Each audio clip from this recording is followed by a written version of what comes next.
Hello everyone, NFL preview 2024 season, Road to Super Bowl, season number 2, episode 24. Here we are with Green Bay Mother-Loving Packers, which is the name that you should be familiar if you are watching Tom Grossi.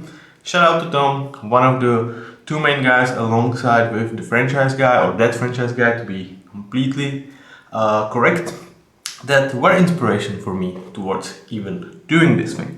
So shout out to them both, you are doing an exceptional job. I hope one day I can, if I get to your level, that would be exceptional.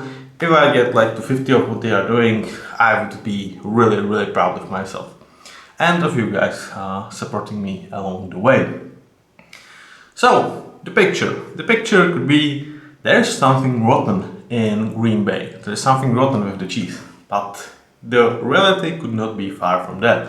The thing is, this picture is supposed to look like aged cheese, like aging with those really expensive French cheeses, because that's what this franchise seems like they are doing. From the youngest team last season, they should age together, they should grow together, and they should be pretty freaking dangerous. So last season, obviously a huge success for the Packers. It seems like they found their guy for the future, Jordan Love. They, from the, let's say mid-season, they were one of those teams that nobody kind of wanted to play. They ended up beating the shit out of Dallas Cowboys in the playoffs, and even in the next round they were close to advancing.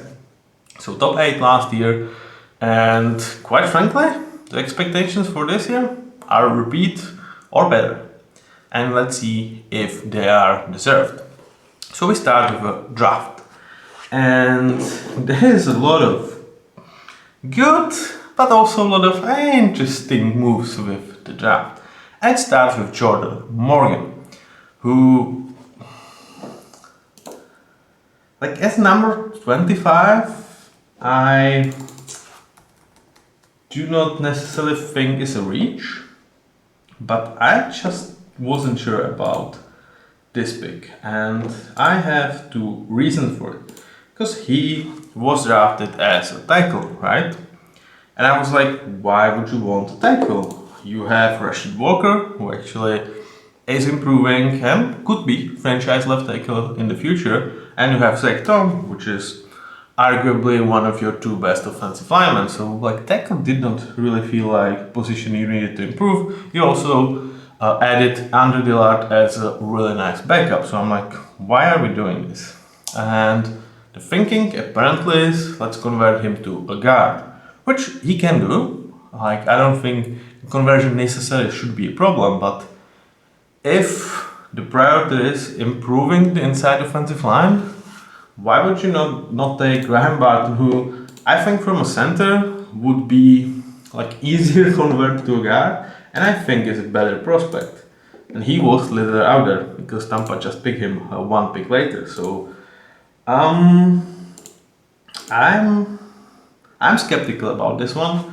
I either think you should pick Graham Barton, or if you wanted to address offensive line, I feel like you could have drafted down and still get your hand on someone like Tyler Guyton, like Jordan Morgan, or if you were to go a little deeper, Patrick Paul, Blake Fisher, Roslyn Garten, or Kingsley Suamada, whom I feel like I'm not that much worse prospect than Jordan Morgan actually is. So it's fine pick, but it's not it starts exceptional in my eyes for the Packers. I would much prefer Graham Barton or drafting down, because not necessarily see huge value in Jordan Morgan here. Unfortunately for them, their draft got worse with, in my eyes, Jalen Cooper, and it's just me, or no, it's actually not just me. Linebacker within top 50, dude, you must be freaking sure about this guy. And I'm not sure about Jalen Cooper. He was definitely one of the top 3 linebackers in this draft. And like, if it wasn't for a value of this position, where I feel like you can kind of get 80% or 90% of the upside that this second or third round linebackers have, unless you actually find, one of those Fred Warners and Roquan Smith in there. In really veterans that like been here in the league like for 4 to 6 years, and you can sign them actually pretty cheaply, and they will deliver some good. So this just feels like way too much investment towards this position and towards this player. To me, like, you need to be certain about linebacker if you pick him within the first round, and then Jalen Cooper is just not that, in my opinion. Also, it's not like you have not invested in this position heavily in the past, even with drafts like Isaiah McDuffie, Quay Walker. Like, they are all kind of high draft picks, so it's not like you have a room full of veterans and you want to bring some youth there. You have Quay Walker, who was drafted. Let me check up on this.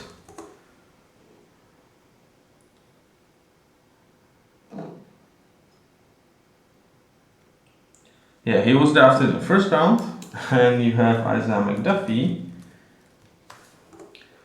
who was drafted.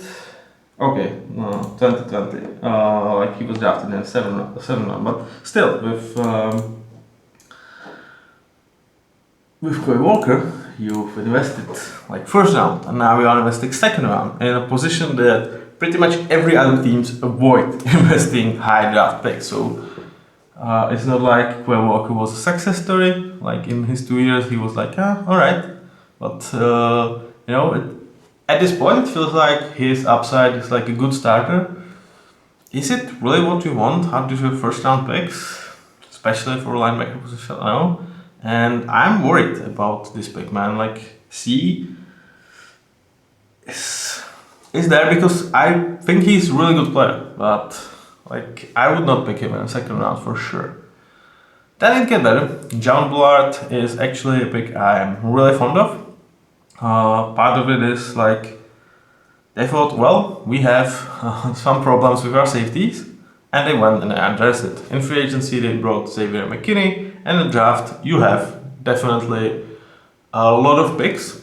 Green Bay really went into this draft with plethora of picks, so investing, even though it's not necessarily like super prime position, Jamal Bullard is worth it.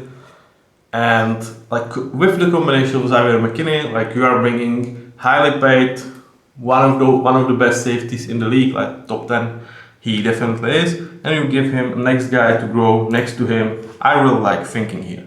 So the only thing why this is not an A+, it's not a steal. Like, this is about the area when I expected Jamal Bullard to go, but I like the landing position, I like the thinking for the Packers. So really, first 2 days was like first round and second round could have been definitely better, but the Bullard pick kind of saves it. And then we go to third and fourth round, and here I'm just like, okay, with Marshawn Lloyd, like, you brought Josh Jacobs to be a free down back, so like, it's not certain that he gets much playing time. But as your kind of third running back in the room, he's kind of a decent piece. Nothing bad to say about this pick, about the area where I'm expecting him to go. This kind of mediocre landing spot, so like, it's not necessarily, well, not mediocre, like adequate. Not bad, not great. But then we go to Tyron Hooper, and I'm like, oh, here we go again. What are you doing? What are you doing, Packers? Another high investment into linebacker.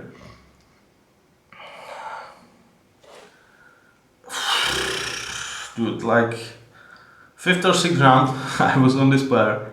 And like, even if I put my linebacker bias beside me, like, I still don't think he's worth anything more than 5th round. And you are taking him in the 3rd round. And I'm like, if you didn't pick Jalen Cooper, I'm like, maybe this is D plus, but he will be buried in the depth chart.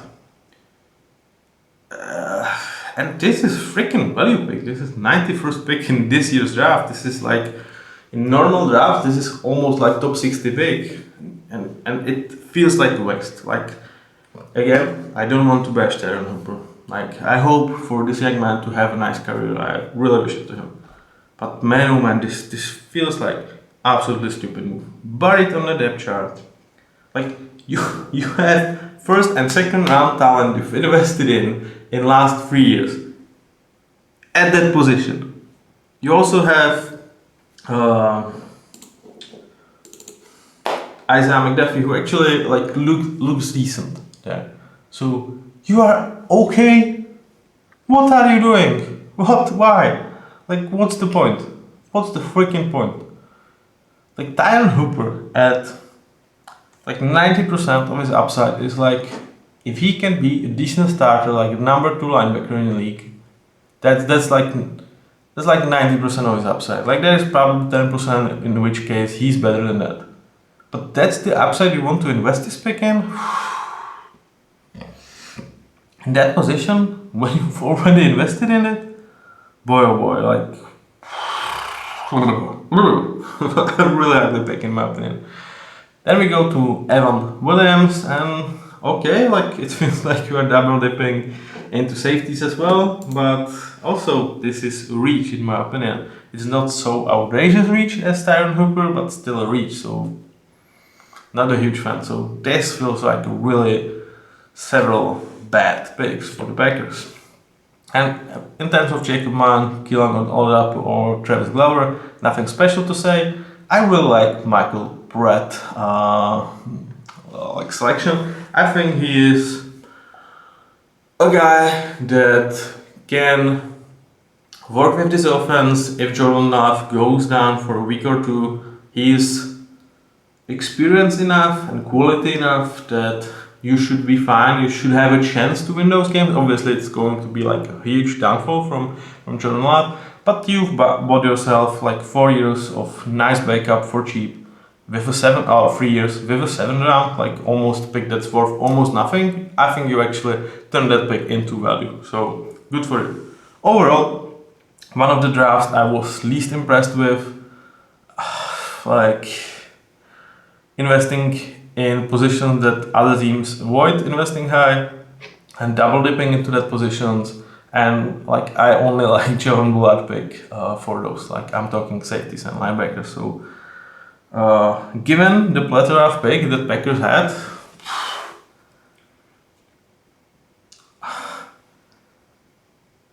I think they could have done so much towards the future of this team, and I don't necessarily think like they've done a good job. Like the only thing I can say is good, like Tyron Hooper survived the cut. But would he survive if it was a 5th round pick? I'm not so sure. So it was like they could not cut him in a way, because like cutting a 3rd round pick is nothing. It's like unheard of in a way. Did he like confirm in preseason that he's not ready, or that he's like not a great pick?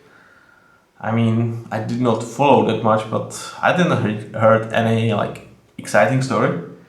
Ajay Cooper, as of right now, he is questionable to play in week 1, which like doesn't matter that much. But boy oh boy, like this could have been so much better, I think, for Packers. Maybe the time will prove me wrong, but there's only like 2 picks I liked. It's Michael Pratt and it's Javon Bullard. So your backup QB and your second safety. Yeah, that's the Packers draft.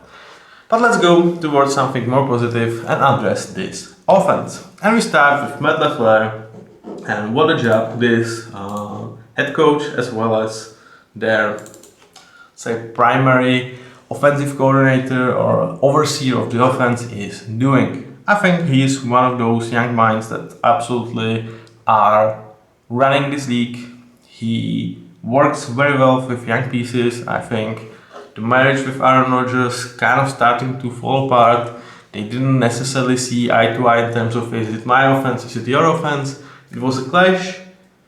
With Jordan Love, I think he's much more comfortable installing what he wants to do, and Jordan Love is definitely there to even elevate it. So really good job to Matt LaFleur, and I think he's going to be in Green Bay for a prolonged future. I would be surprised if, like, in the next 5 years, he is not the head coach of Green Bay Packers.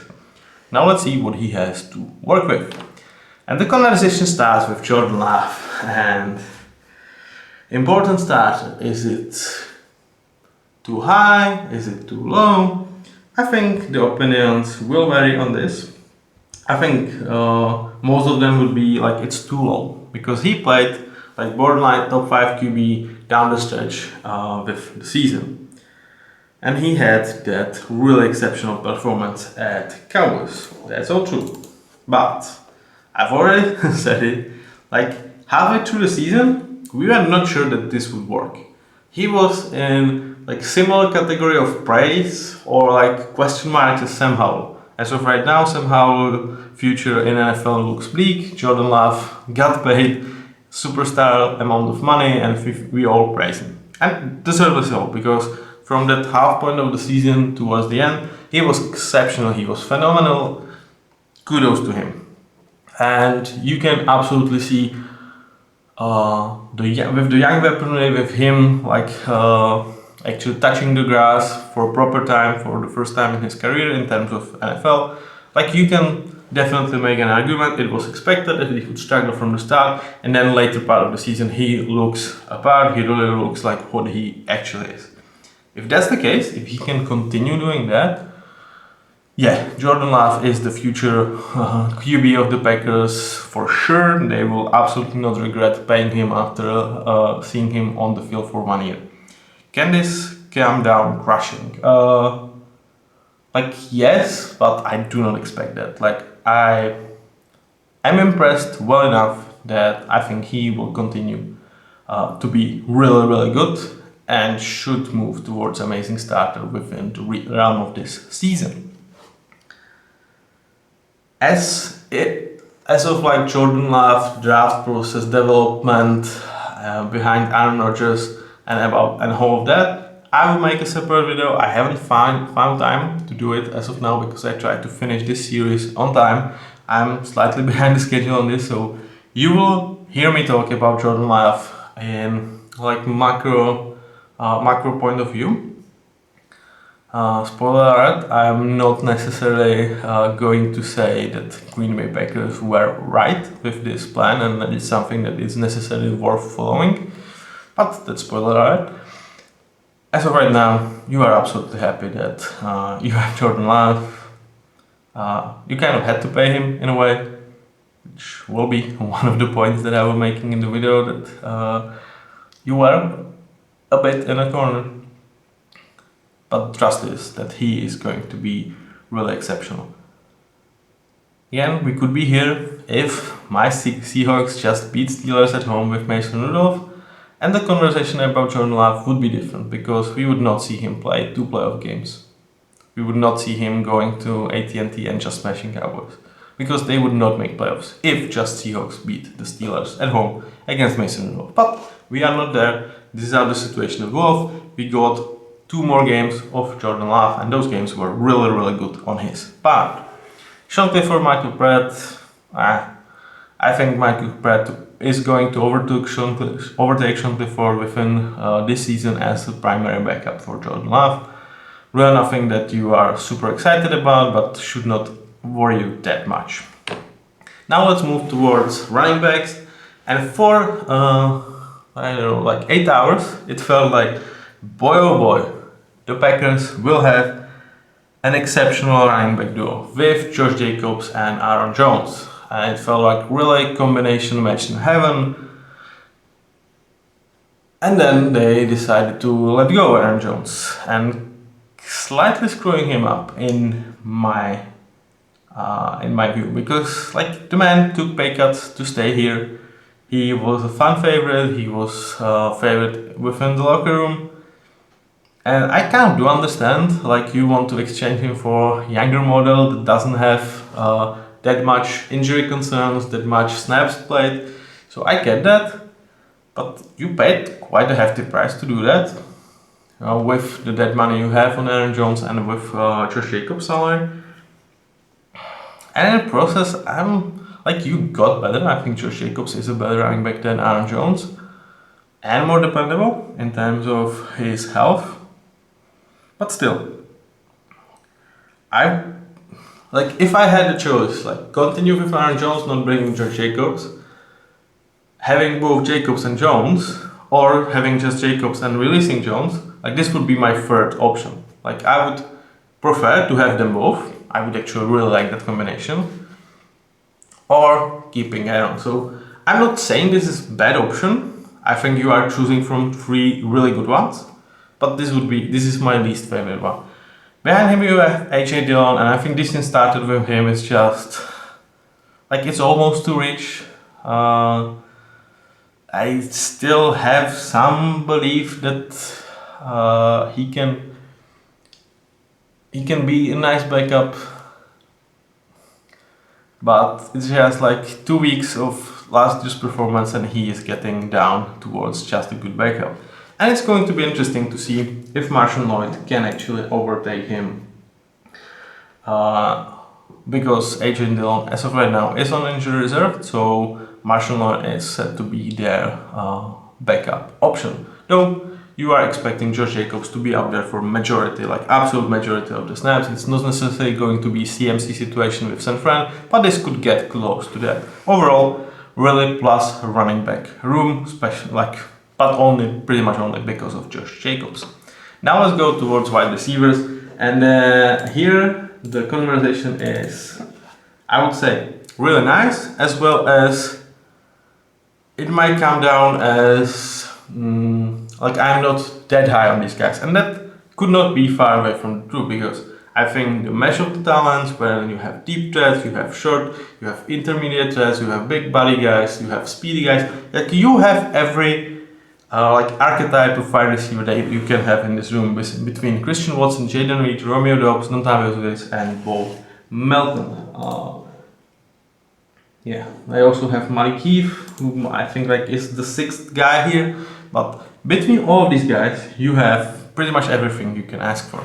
And it's really important to say that we are judging here players on their current level. And with all of these players, they are as of right now, last year, all of them were first or second years. So now they are second or third years in the NFL. So you expect them to grow together into really something exceptional. And I think that is a potential. Do I necessarily see a superstar amongst them? No.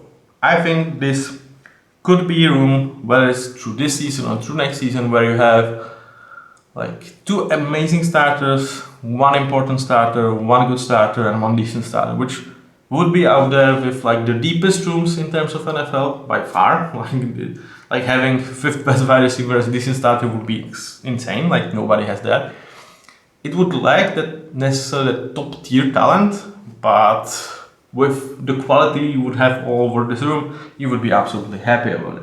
As of right now, you cannot say this is anything exceptional. But I think we all agree that that's the expectation for this group. And really, there's nothing bad to say. It's just show me more, give those guys more, and they are really on a trajectory that you would hope for them in terms of their development. So you are developing them really nice, they are realizing the upswing of their potential, and just let's continue that, let's upgrade those grades over time. But as of right now, this is just who they are.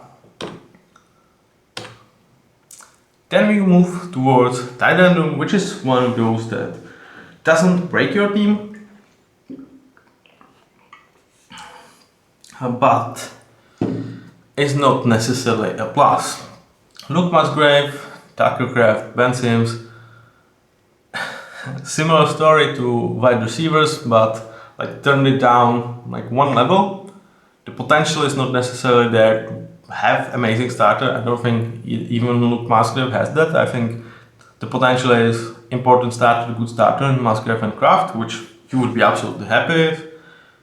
Let's just develop them still early in their careers. Like, that's their whole offense. It's just growing together, learning pretty much the offense in the NFL, and already making really good return on their performance as of right now. So the future is super bright here. Like one day, like 2027, 2026, you will have to pay those guys after their rookie contracts run out. But as of right now, you can just enjoy the progress and have fun with them.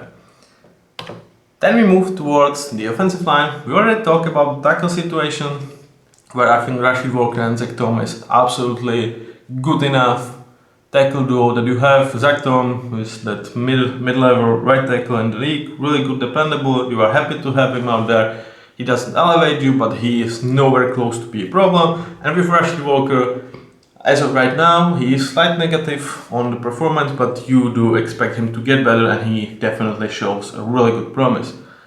So that's the room where I'm like, why would you bring Jordan Morgan, where you have Andre Dillard as a veteran backup here? The thinking is, as I said, they turn Jordan Morgan into right guard. Here we can see some of the backups they have in Andre Dillard, Jacob Monk, Royce Newman. Nothing exceptional, but like with Dillard, with Newman, you are not like if they are they're starters, yeah, you are worried. But if they just need to be there to fill for a week or two, you can live with those backups option for sure. And in terms of insight, you have your best player in this offensive line in Elgton Jenkins. He is maxed out, he is an important starter, he is a plus, you are happy with him. But as your best option, yeah, that's it's not necessarily a sign of a great offensive line, is it? Josh Myers, like he will always suffer from Creed Humphrey comparison because he was drafted ahead of Creed Humphrey, and as of right now, Creed Humphrey is the top 5 center in the league, and Josh Myers struggles, and he's on the verge of like being a replacement level starter for the Packers. So he, in theory, should not yet be maxed out, but he's pretty close to that. And from the investment you've made in him, from what you could have in Creed Humphrey, the return is not really great, but you could have a start that you live by, which is not that shabby. Like, yeah, everybody would agree, having Creed Humphrey here would be like 200% better, but still, Josh Myers is not like a dreadful player. He is workable starter, and that's the best I can say about him. In terms of right guard, as of right now, Jordan Morgan should be starting there, though he has some questions with his health. And like Jordan Morgan next to Josh Myers, that could be a problem. You have like Zach Tom and Elgton Jenkins like next to these guys, so you can slide some of the help, but between center and right guard, it could be something that, let's say, if you are facing Chris Jones, if you are facing even Jalen Carter, Quinnen Williams, it could be a problem that defensive line could really put the pressure on. So unless Jordan Morgan like hits the ground running, there is a weak spot for this offensive line. Overall, they are better in pass blocking than run blocking, and it's like kind of middle of the pack offensive line. You know, in terms of pass blocking, they are quite good, like compared to others. In terms of run blocking, it's much worse, and it's just kind of middle of the pack. You hope it's going to get better. It's not necessarily injury proven, because like Andre Dillard and Sean Ryan, it's like, yeah, if they or Royce Newman, like if you need them to play one game, you can live with that. But if they are long-time starters, it's a problem. So not the deepest room, and definitely one thing about this offense you are not excited about. I won't say at all, but you are not excited about that. Now let's go to Jeff Heffley defense, and like Joe Barry defense, like everybody's favorite scapegoat for every lack of success with the Packers for last seasons, and let's face it, rightfully so. Like that defense was schemed super poorly. And it says a lot that Jeff Heffley is unproven commodity. I put a D plus on him, and everybody in the Packers organization are like, "Wow, give me that guy." And you know, he, as of right now, he should not be his head coach. Like he is a defensive coordinator. He is one of the worst, like bottom 3 defensive coordinators out there, like or overseas of the offense in terms of like he is absolutely unproven commodity. And still everybody was like, yes! That says you everything you need to know about Joe Barry, because this is a breath of fresh air for the Packers, but could this actually be the case of Joe Barry number 2? Yeah, it can. Like, Jeff Heffley is by no means a safe option. They trusted him, good on them, but it could be bad. Let's check out what he has to work with. And we start with defensive line. Rashan Gary, definitely a huge bright spot for the D-line and overall for the defense. He's one of their best players. Guy that they drafted, they developed, and he didn't necessarily reach the elite level that probably was out there for him to like get into. Some of this probably you can point out to Joe Barry. Some of this is injuries. And do I think he can reach that? Like, yes, but the most likely outcome is he's going to be an amazing starter, number 1 HPs that you are happy with, not necessarily ecstatic about, and he's going to be that for you for a prolonged future, and you are absolutely okay with that. Next to him, you have Preston Smith, which is like really a number 2 piece that you are absolutely in peace with. He is what he is. He is not going to get better. He probably should not get worse. Like eventually, age will catch up with him, but should it be this season? Most likely not. And you have Lucas Van Ness as a guy you've invested heavily in. He is kind of that successor to Preston Smith in the future. Even as of right now, he plays decent football. And like within 2 years, you should be having him and Rashan Gary as your 2 best edge pieces for sure. I think that's really a trajectory that you expect from these guys. With Kinsley and Egbare, you actually have a piece that is nice enough, gives you like really like well-rounded option from the bench that like even if any of these guys goes down for a prolonged time, you are not necessarily super worried about him as your third edge guy. Does he bring an upside? No. Like I think is going to be maxed out as a decent starter, which I think he will reach that status for me this season. And this room really should be amazing starter, important starter, good starter, decent starter by the end of this year. I think that's the most likely outcome. And you are absolutely happy with that, of course. Now let's move towards inside, and you have Kenny Clark here. Wow, like I really like this player. I think the future is super bright for him, and like if him and Lucas Van Ness continue their growth as expected, you have something to talk about. With Kenny, like can he, reach that amazing starter point? Yes. That's really like most likely outcome. I don't think he's maxed out. And what makes this more interesting, you actually have your like more development piece. Like Kenny Clark is similar to like Rashan Gary. Like he is really good, but maybe there is a next level for him. Like with Rashan Gary, like that next level is an elite level. I don't think he will reach that. With Kenny Clark, the amazing level I think is absolutely for him. And then Devonta Wyatt is kind of your Lucas Van Ness for the interior.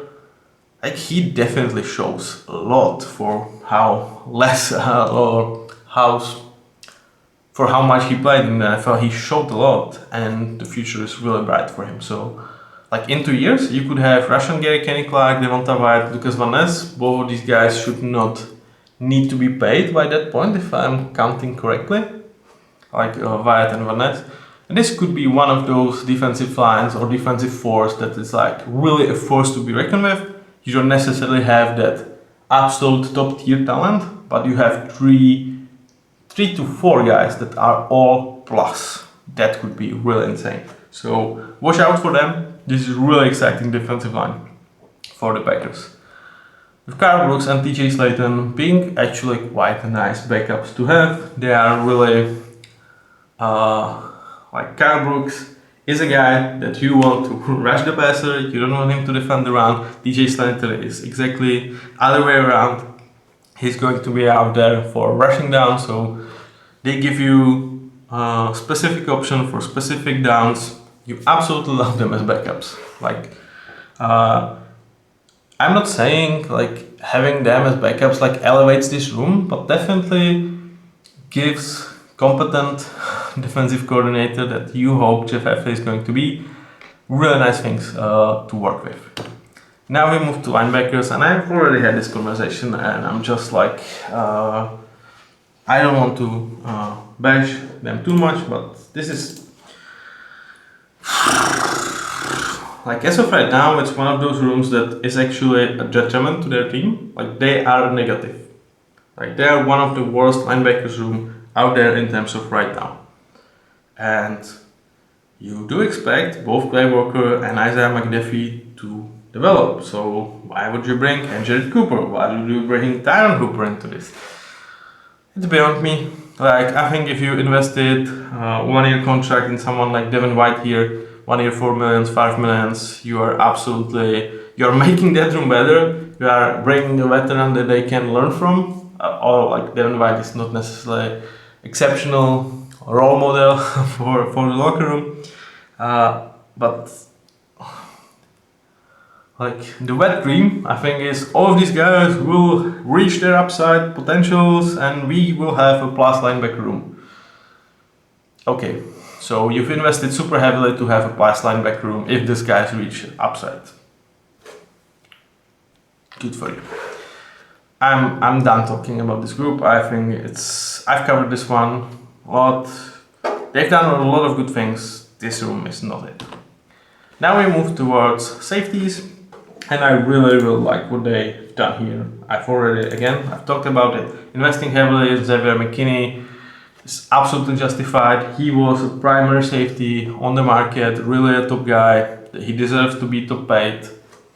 He gets his money. He's going to be here to like be that one of those generals of that secondary next to Jair Alexander, and a guy that young pieces can develop next to, and as well as providing that really huge impact and positive play on his own. So love this signing, love that you bring next to him Javon Bullard. Like as of right now, he is a negative obviously, like he's just a good backup, but he should get to a decent start, to good starter within his first 2 years next to Xavier McKinney. I think that should be duo that like in year 3 of this partnership could be one of those best safeties duos out there. Anthony Johnson Jr. or like even like any backups here are not guys that I want to lean into. So it's like him and who else? Yeah, they even let go Anthony Johnson. So it's Evan Williams, Zane Anderson, Keaton Oladapo. So cross your fingers that both of these guys stay healthy, because if Xavier McKinney goes down, that safety room is a problem. It's a big problem. With cornerbacks, you have your Jay Alexander as your number one guy. Is he elite starter or not? Like, I still have him in this category. Though last year there were some problems, not only with his play, that was not to that elite status I think, but also with his behavior, like taking a coin toss, that if referee would not like point out, well, by your choosing, you will give the ball to the team for both halves. That's not smart, is it, Jay? So luckily for them, referee kind of saved that situation. Like, should he? That's a question. But like, Jay Alexander had no business being out there. I think it's really good mark from like general management to the head coach that they sit him down for one game after this. Like, they benched him. They say, you fucked up, you are not playing one game. And it wasn't the part of the season that really mattered for the Packers. And it's not like you have a plethora of great cornerbacks behind him. So good for them. I think it humbled Jay. It seems like everything is figured out between him and, let's say, coaching staff and management. And he is ready to lead this cornerback room. Though his elite starter status is definitely with a question mark. If he continues to play like he did last season, I'm going to be grading him down within the first 4 weeks. The thing is, behind him, like good is that Corrington Valentine should have brighter future ahead, but Eric Stokes, injury concerned, Keyshawn Nixon, Corey Valentine, not necessarily guys that you expect to get better than they are right now. Like, I think only with Valentine you have that promise. And it's kind of Jay Alexander and a lot of nothing exciting. And when you consider that you are facing Caleb Williams, Rome Odunze, Keenan Allen, and DJ Moore with the Bears, Jared Goff, Amon Russell Brown, Williams, Sam Laporta with the Lions, and okay, Sam Darnold, but still Justin Jefferson and Jordan Addison in your own division. Yeah, the good thing is you've invested heavily in Xavier McKinney, who should provide like some help for cornerbacks that are not something that excites me, like obviously beyond Jair Alexander. So I do have them ranked as B, both safeties and cornerbacks, and it's like because not many teams have that number one clear, absolute positive piece that you can put on the top wide receiver and you expect him to match up well. You can elevate the whole play of the secondary with a top safety. So that's why I rank them this high. But if one of them gets injured, boy oh boy, like this, like without Jay Alexander, this room is like a D minus. Without Xavier McKinney, the safety room is like D minus. So it's really hugely elevated by those two exceptional pieces, which like any room should be. Like if you look at San Francisco with or without Trent Williams in terms of O-line, like they are heavily dependent on these guys. And it's a good thing that they are really good. Bad thing is, Jair Alexander has injury problems. So, if Green Bay comes crashing down and Jordan Love still plays like he did last year, secondary could be the reason why. And it's most likely one of those guys really went down for an extended period of time and you just don't have talent to replace him. So that's your Green Bay Packers roster rundown. Now let's talk about how they how are they in terms of this year prospect. And I think this is really interesting talk because their schedule is not easy, but it's not necessarily the hardest one out there, right? They are playing the Tennessee, Houston, Jacksonville, Colts division, which is really good, not necessarily the hardest one. And also they have San Fran, Seahawks, Rams, and Arizona. Again, really good division, not necessarily the hardest one.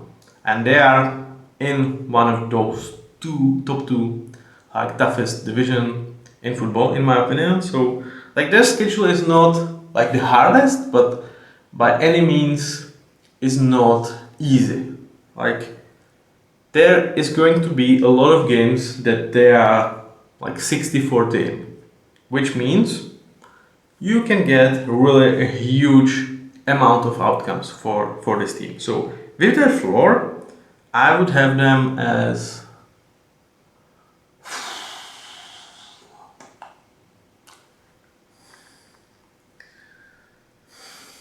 I have to go again quite low with them as a 7-win team. What needs to happen for them to be a 7-win team is like Jordan Love is kind of mixture of what he was last season, which would be like 14 best QB. You don't necessarily get the growth that you expect from your weaponry, like your wide receivers and tight ends.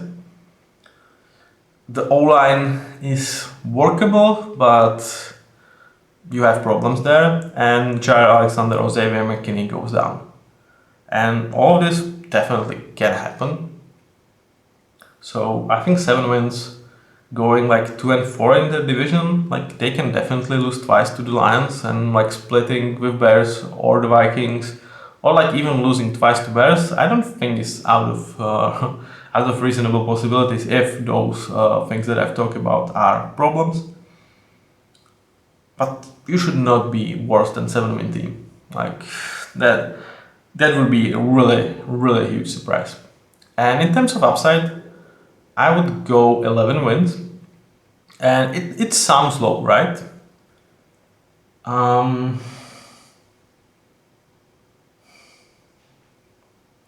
Why I'm going to just say 11 wins is the schedule is just not easy. And unless you are hitting that development with kind of everyone that you expect that, which would turn you into a juggernaut, like, then yes, I can see them winning more. But the problem is like with pieces that you need to like develop, further. They should again be absolutely hitting the ground running like later part of the season. So I can see them going like 4-4 to 7-2.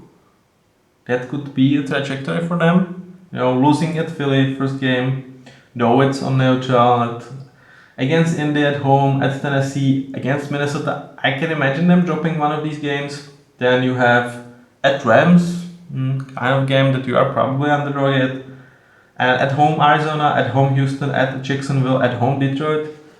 Like that's their schedule before the bye. And I can see them going just 5-4. Or like 4-5 would be like, so even 5-4 could be still, I do expect them to go 6-2 the rest of the way, because that's where I feel like they should really start to hit. And unlike other teams, the fact that I'm saying only 11 wins for them as the upside, I still think that they are bigger Super Bowl contenders than, for example, Cowboys, whom I've stated that 14 wins is the possibility for them. Because, well, I trust them better in playoffs. And second, like they should be playing their best football down the line. So, despite me having them as only topped as 11 win team, I do expect them to reach playoffs. I kind of do expect them, even if they are going as a wildcard, to be competent in a wildcard round, and definitely would not be surprised if they advance. And I would say they are, like in a lot of outcomes, they are a team you don't freaking want to face in playoffs, because that's where this team could really turn into a juggernaut down the stretch when all those pieces like are hitting. So watch out for the Packers. Don't be lured into the safety just because I'm saying, well, they are not favorites to win the division. Lions are. They have a tough division. They don't have an easy schedule. I only say 11 wins I see as their upside. But like, to me, they are a playoff team for sure. They are a playoff team, and I'd expect them to actually win the first round of the playoffs. So watch out for the Packers. And in terms of where this team is situated for the future, I think like in a year or two, a lot of signs points in towards them really being in the Super Bowl conversation as one of the favorites. Really exciting young pieces. The window could come crashing down like 3 years from now, where if those guys really develop, you will need to only keep some of them. But that's good problems to have for sure. So they are most likely here to stay. With their primary window, I think would be next season and the season after that. And they would definitely crack my top 10 in like next few years or next 5 years. Chances to win a Super Bowl, Green Bay Packers are within top 10 for sure for me. I would really, like, if I had to put them to a specific place, I would be like 7 or 8 in terms of how well they are set up for the future. And it's like when you consider Bengals, Bills, Chiefs, and Ravens kind of being ahead of them just on the precipice of having the 4 elite quarterbacks. You can definitely argue like they are all in the same conference, so that should matter. It does. So one of those teams are like closer to Packers, hence the Bills. Surprise, surprise. But yeah, this team is definitely set up. But it's not all sunshine and rainbows. Like their division got significantly better, like in the last 2 years. Like Bears are here to stay, Lions are here to stay, and Vikings with JJ McCarthy could definitely be a team that in 2 or 3 years is really dangerous. So watch out for the Packers, but don't be surprised if they start slowly. Don't sell all your stocks on them if they are like 5-4 heading into bye week. Expect like similar trajectory towards what they did last season. Like Jeff Hafley, I think he will need some time to get his reins over this defense. And it should be better than Schuberry. And with that, this concludes this episode. Thank you very much for listening. Let me know down in the comments what do you think. How did I rank them correctly? What do you think about Jordan Love? Who are you most excited about in this team? Is it Josh Jacobs? Is it Xavier McKinney? Is it Jordan Love? Let me know. Thank you very much for listening. See you with the next one. Bye bye.